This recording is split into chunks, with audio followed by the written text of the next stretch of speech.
Well, I'm still trying to recover after the end of that last episode, but we still got more 3 body problem left to go. So let's just get straight into it. Link in description for the previous 6 episodes recapped, reviewed, and explained. And make sure to like and subscribe if you enjoy these videos.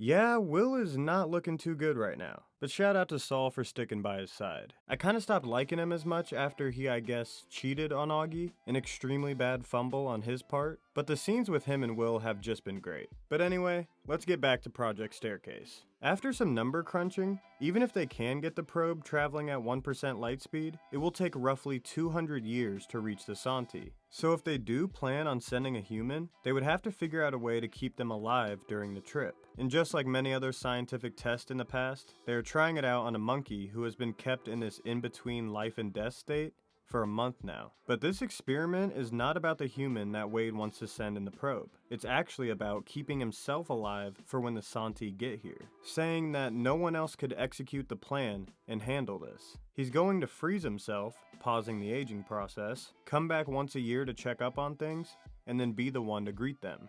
They only have 300 nuclear bombs, 700 short of the amount that they need, and for that to propel something to 1% light speed, it could weigh no more than 2 kilograms. So a cryogenic freezer with a full human inside is not going to make it in time. Someone's brain would though. Wade makes a speech to the Santi, assuming they're listening in, and pretty much says, you can Google everything there is to know about humans, our history, anatomy, what we've created, but they can't feel what it's like to be one of us. They want to understand us, but in order to truly do that, to understand humanity, they would need what's in our head, our thoughts, emotions, and internal ideas. They would need our brain. So what I'm speculating is, the original reason the Santi wanted to learn about us is because they were going to be coexisting with some humans. But after the Sophon speech, we know that by the time they get here, if they didn't stop our science, we would be more advanced than them. So who's to say they could take over our world in 400 years? Maybe they get here and they can't survive. Whether that's because we wipe them out, or maybe like other alien movies we've seen, they couldn't survive in our environment. They could get sick and die. Do they need or not need oxygen? Without disarming us by killing our scientific and technological developments, they could be less powerful than us in theory, at least when they are in our territory. Now, this is where I'm getting kinda confused. Wade wants to send someone's brain to them, spoiler alert, it's Will's, because he believes they will connect it to their technology to have an operating human consciousness, meaning Will could potentially be alive to some extent and learn more about them to relay that information back to us. Maybe through Santi communication, maybe upon their arrival, he could be our spy on their fleet.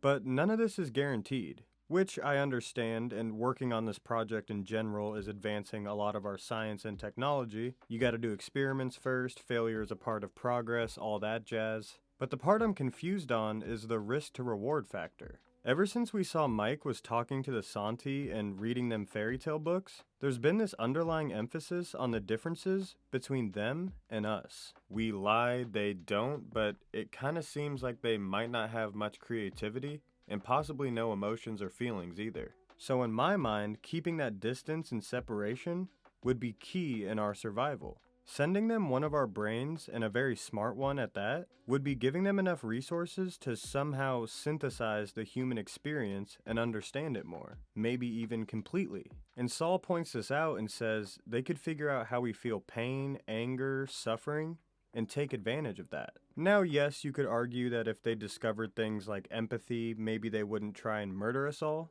but it seems like they are hinting that the only thing that they are missing to be better or more advanced than us in 400 years would be the human condition. So why give it to them? Either way, Wade must just be right about all this, because the Santi reach out to this girl again, turns out her name is Tatiana, saying that they need her. Maybe we aren't just bugs to them. That could have just been a scare tactic. Clearly they realize the value in humanity, but also the power in it. They can't execute their plan without some sort of help from us. And maybe they realized this after they saw who Wade chose to send to them. Will, practically the epitome of the goodness of humanity. But Will also says, and they can hear this, remember, that he has no loyalty to the human race. this is all for Jin, and he proposes that maybe the Santi are better than us. And whether he means this or not, to them, Will would be the perfect brain to receive. Just like the cult, they could possibly bring him to their side. And speaking of the cult, Tatiana is sent to find Ye, who went to visit the Red Coast base right before she planned on offing herself. But Tatiana is their executioner. She's sent to kill people. She even says she wants to give her a more beautiful, less painful death.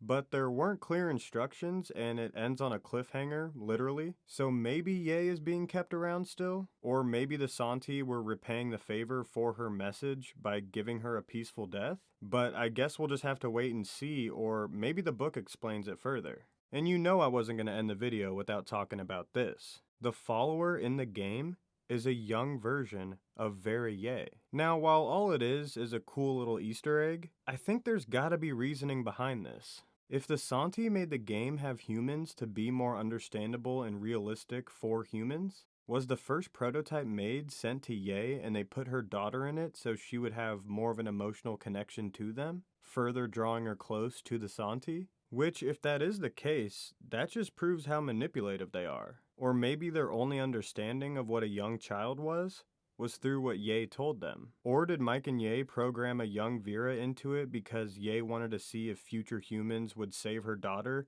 in the event that Vera wasn't worthy of staying around? I don't know, maybe it's just a little cool thing, but I thought maybe there was something there. Let me know what you think. Alright, so we are sending Will to the Santi in hopes that they bring his consciousness back to life somehow, and then he can act as our spy. I feel like they would just use this to their advantage, but again, there seems to be some sort of focus on the human condition, and how important that is to the Santi. During the next 400 years, Wade is going to freeze himself so he can be here for their arrival, but I have a feeling this is only if the Staircase project is a success. It just seems like he has a lot more work to do right now. But I saw a lot of comments of book readers saying that Will's storyline will become much more important in the future, and we are seeing it play out beautifully. His final moments with Saul were absolutely heartbreaking, but it's nice to think that he's still going to be out there and possibly alive to some degree in the future. Gearing up for the season finale, now all we really need to know is if the Staircase project works. From there, we can theorize on what season 2 and on will bring. I also really like the idea of a time jump to see Wade in the future, but who knows? Did Ye just get executed, or is there more to her story? And what's this plan we saw Wade coming up with that unknown person on the phone? The episode 8 video will be coming out in the next day or two, and then after that we will explain the first season as a whole. Again, this is from the perspective of someone with zero knowledge of the book or any backstory, so please leave your theories and thoughts in the comments, but try not to spoil it if you can. Depending on how long it takes for season 2, I might try and read the books, but for now, we are sticking to the series. And yeah, not too much to explain, we're kind of just getting ready for the end. Make sure to like and subscribe, and I'll see you guys real soon.